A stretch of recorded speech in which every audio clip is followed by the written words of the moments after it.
3 years in, something happens that nobody warned you about. Not a crisis, not a collapse. Something quieter, and in some ways harder to work with. You're still building. You're still showing up. But something in how you think, how you trust yourself, how you relate to the work has shifted. And you're not entirely sure when it happened, or whether you caused it. This video is going to name what that something is. Not to alarm you, not to fix you, just to describe it accurately. Because accurate description of something you've been living without language for is, by itself, one of the most useful things that can happen to you right now. Here's what 3 years of running a business alone actually does to a person. Not the curated version, the honest one. The first thing most people notice, though they rarely name it this way, is something strange happening to their confidence. Not a dramatic crash, nothing as clean as that. It's more like a slow, specific inversion. In the early months, the confidence problem was obvious. You doubted yourself because you hadn't done this before. That made sense. That was proportionate. But 3 years in, something counterintuitive has happened. You have done this before. You have the track record. You have more experience, more context, more evidence that you're capable of figuring things out. And yet the confidence feels, in some ways, less stable than it did when you started. That's not a paradox. That's a structural consequence. Here's the specific thing that happens. When you make decisions alone, with no external reference point, the feedback loop that normally calibrates confidence gets disrupted. You stop being able to tell the difference between a decision you're genuinely uncertain about and a decision you've made correctly but can't confirm. The result, over 3 years, is a confidence that has become decoupled from your actual performance. Not because you're performing poorly, because the instrument that measures performance, the honest reaction of someone who understands what you're building, has been absent long enough that you've stopped trusting the readings. You second-guess things you shouldn't second-guess. You stay certain about things you should probably revisit. And the overall effect is a person who appears from the outside to be functioning well, while carrying internally a constant low-grade static that never quite resolves. That's not a character flaw. That's not a motivation problem. That's not a sign that you're not built for this. That's what happens to confidence when calibration disappears. That's structural. And alongside that shift in confidence, something else starts happening. Something that's even harder to admit because it touches the work itself. Most solopreneurs notice this somewhere between year 2 and year 3. The ideas that used to arrive with a kind of energy that used to feel generative, surprising, slightly ahead of where you were, start arriving differently, more slowly, more predictably.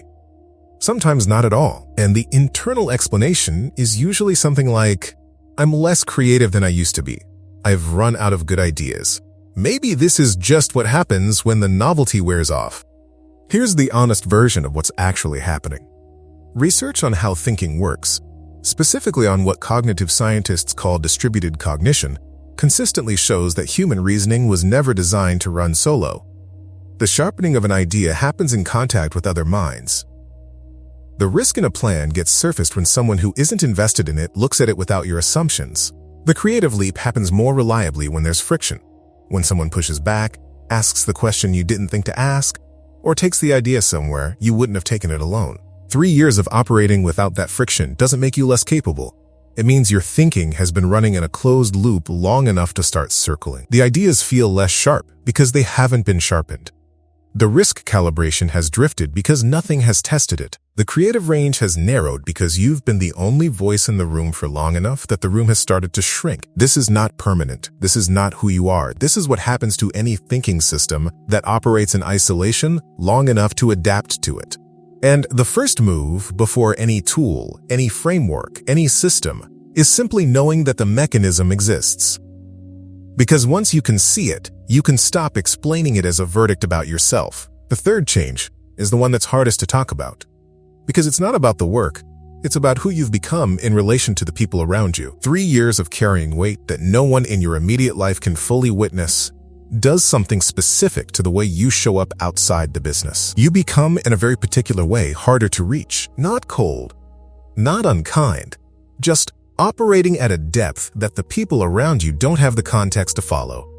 The decisions that consumed 3 days of your thinking are impossible to explain at a dinner table to someone who has never had to make them. The wins that cost 6 months of invisible work land in silence, because the people who love you don't have the frame of reference to understand the stakes. And over time, quietly, without drama, you stop trying to explain. You get better at performing normalcy. Better at editing the internal experience down to something that fits the available containers. And the gap between who you are in the work and who you are everywhere else grows wide enough that it starts to feel like a feature rather than a problem. Like the price of doing this seriously. Like what it means to be the kind of person who can handle this. But here's what that gap actually is. And this is the thing that, once you see it, changes the frame entirely. You haven't lost yourself. You haven't become someone smaller or harder or less capable than the person who started. What you've done is adapt. Adapt to conditions that were never designed for you. Adapt to carrying decisions, doubts, and uncelebrated wins entirely alone for long enough that the adaptation has started to feel like the original. And adaptation, when it goes unexamined, can look a lot like deterioration from the inside. That's not a personal observation, that's structural. It happens to almost everyone who does this long enough and honestly enough to feel the full weight of it. And the fact that you're still here, still building, still showing up, still honest enough to sit with a video that names this directly, means you haven't been defeated by it. You've been shaped by it. And those are not the same thing. If what's been named here feels like something you want to work with, not just understand, but actually move through, there are 2 resources in the description built specifically for this.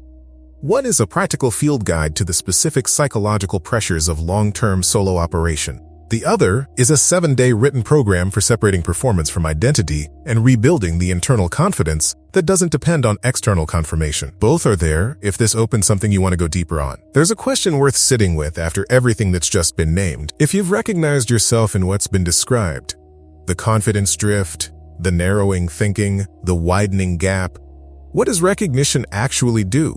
Is it just the uncomfortable experience of being accurately seen?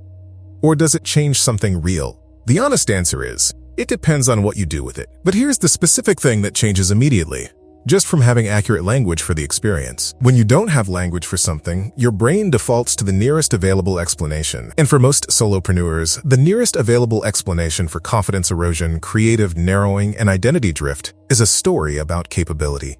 About whether you're actually built for this. About whether the difficulty is evidence of a flaw that 3 years have finally surfaced. Once you have the structural explanation, once you can say this is what happens to thinking in isolation, this is what happens to confidence without calibration, this is what happens to identity when the weight goes unwitnessed, the story about capability loses its grip. Not because the experience gets easier immediately, but because you stop directing energy toward explaining yourself to yourself and start directing it toward the actual question, what changes the conditions? That shift from self-explanation to structural problem-solving is not a small one.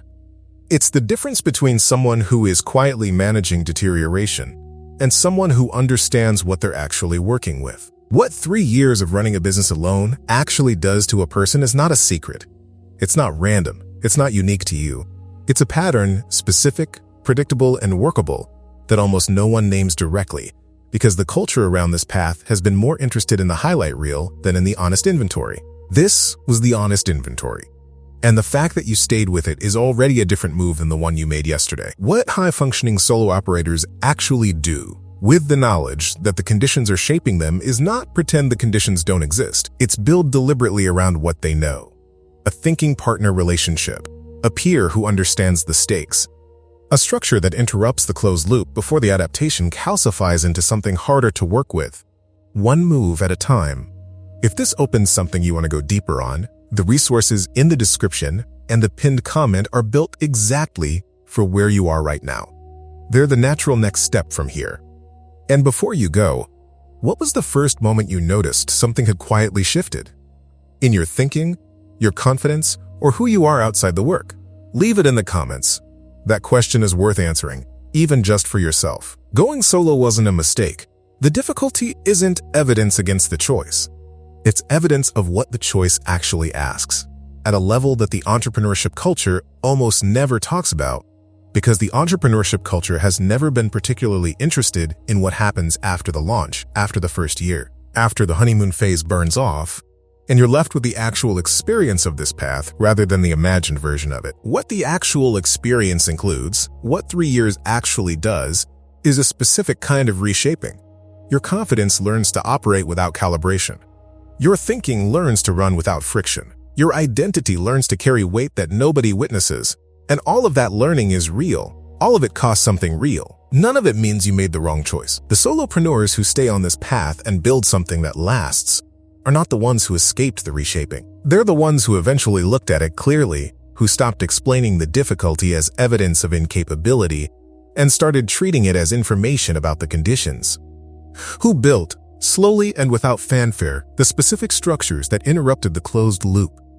Who found, somewhere along the way, at least one person who understood the stakes well enough to witness what was being built. That's not a compromise of the independence. That's the mature version of it. The version that says, I chose this path because I believed I could build something significant, and I'm going to take seriously what building it well actually requires. The path wasn't a mistake. The reshaping isn't a verdict. And you are not someone who is quietly falling apart. You are someone who has been carrying something real for longer than most people would understand, in conditions that were never designed for this, and who is still here. That counts for more than the culture ever tells you it does. One move at a time.